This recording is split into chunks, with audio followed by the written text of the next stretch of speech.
जय गुरुदेव, जय माँ गायत्री। सभी को मेरा प्रणाम। आज हम जानेंगे शैल बाला दीदी का जन्म जब हुआ था, पूज्य गुरुदेव की भाव स्थिति उस समय क्या थी और कैसा था उस समय का समय और कैसे थे लोगों के मनोभाव।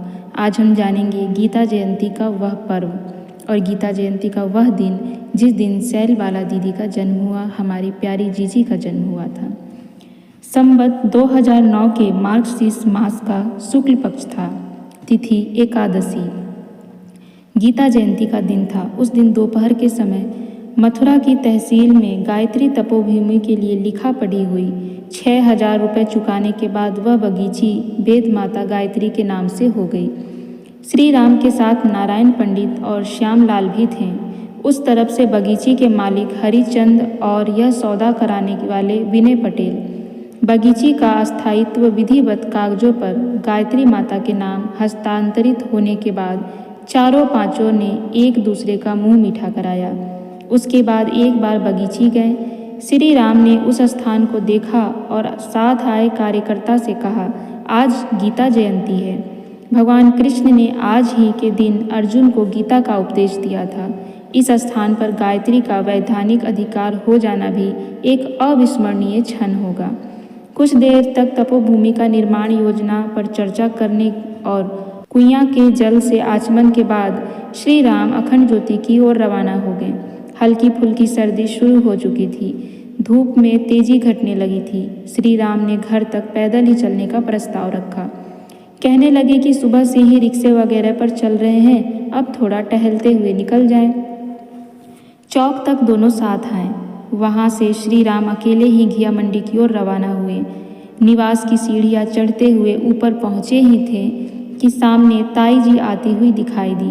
उन्हें प्रणाम किया और गायत्री मंदिर के लिए पक्की रजिस्ट्री हो जाने की सूचना दी। सूचना देते हुए श्री राम ने देखा कि ताई जी का मुखमंडल पहले ही प्रसन्नता से दमक रहा है। उन्होंने कहा, यह बहुत अच्छा हुआ। अब एक समाचार यहाँ का भी सुनो, घर में लक्ष्मी आई है। उन्होंने यह कहते हुए परिवार में कन्या के जन्म की सूची दी थी। यह सूचना पाकर श्री राम ने मां के चरणों में एक बार फिर प्रणाम किया। प्रणाम के बाद वे उपासना कक्ष में गए। कुछ देर वहां रुककर परिवार में आए शिशु को देखने आ गए। उस समय शाम के 5 बज गए थे। शिशु को दूर से ही देखा और बाहर निकल आए। कार्यालय में कुछ लोग प्रतीक्षा कर रहे थे। ये लोग गायत्री तपोभूमि की योजना पर विमर्श के लिए जयपुर से आए थे। अनुरोध कर रहे थे कि वह स्थान देखना चाहते हैं, वहाँ की वास्तु परीक्षा करेंगे और कुइयां का जल अपने यहाँ भी ले जाएंगे। जल से जाने का उद्देश्य उसे अपने निवास पर प्रतिष्ठित करना था। श्री राम ने उन लोगों को स्वयं ही जाने के लिए कहा और यह भी कि आप वहाँ हो आए, चाहें तो सुबह हमारे साथ चलें। उन परिजनों ने अभी अकेले और सुबह श्री राम के साथ चलने की तत्परता दिखाई। श्री राम उन्हें सीढ़ियां तक छोड़ने गए और सायंकालीन संध्या की तैयारी करने लगे। उसी अवधि में उन्हें शिशु की याद आई। सुबह माताजी अपने स्वप्नों की चर्चा कर रही थी। पहले भी वे इस तरह के स्वप्नों का उल्लेख कर चुकी थी। उस स्वप्न दृश्यों में निर्जन प्रांत दिखाई देते हैं, कभी पर्वत और कभी नदी नद। प्रकृति के इन विभिन्न रूपों में कभी कभार मार्गदर्शक सत्ता के दर्शन भी होते थे। एक आध बार अपने जन्मना इष्ट आराध्य भगवान शिव की झलक भी दिखाई दी। आज भी दिखाई दी थी। उन दृश्यों में कभी कभार बच्चों की किलकारियां सुनाई देती थी। माता जी इन दृश्यों के संबंध में बताती तो श्री राम कहते कि ये स्वप्न अपनी आंतरिक आध्यात्मिक स्थिति के प्रतीक हैं। परिवार में एक नए सदस्य का आना होता है, तब भी माँ की चेतना में कुछ बिंब प्रवेश कर जाते हैं। माता जी ने आज सुबह भी ऐसे एक स्वप्न की चर्चा की थी और श्री राम ने कहा था कि आज गीता जयंती है। गायत्री तपोभूमि के लिए स्थान का प्रबंध हो जाना है, इसीलिए यह सब कुछ अनुभव हो रहा है। प्रसन्न होना चाहिए।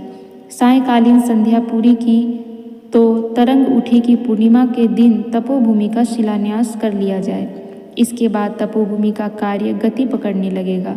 फिर यह भी ध्यान आया कि कन्या का नाम माता जी के प्रथम इष्ट भगवान शिव या शिव परिवार को संबोधित करता हुआ होना चाहिए।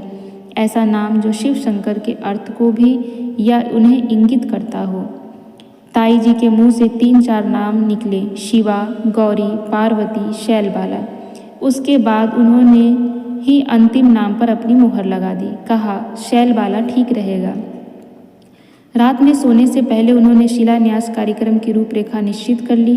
तपोभूमि पर एक यज्ञ करना है, यही कि कुछ कार्यकर्ताओं, मित्रों और स्वजनों को आमंत्रित करना है। सुबह से ही श्री राम 3 दिन बाद होने वाले कार्यक्रम की तैयारी में जुट गए। उस आयोजन को भूमि पूजन का नाम दिया था। शिलान्यास के रूप में पहली ईंट ताई जी के हाथों से रखवाई। वृंदावन के एक संत स्वामी शरणानंद भी उस समय उपस्थित थे। उस कार्यक्रम में भी अगली योजनाओं की चर्चा चली। निर्माण को गति देने और लोगों को से सहयोग जुटाने की योजना पर विचार विमर्श हुआ। तो आज हमने जाना अपनी शैल जी के बारे में, उनके जन्म की कथा को जाना और क्या थे उस समय के भाव और कैसे स्वप्न आते थे माता जी को जब शैल जी का जन्म होने वाला था।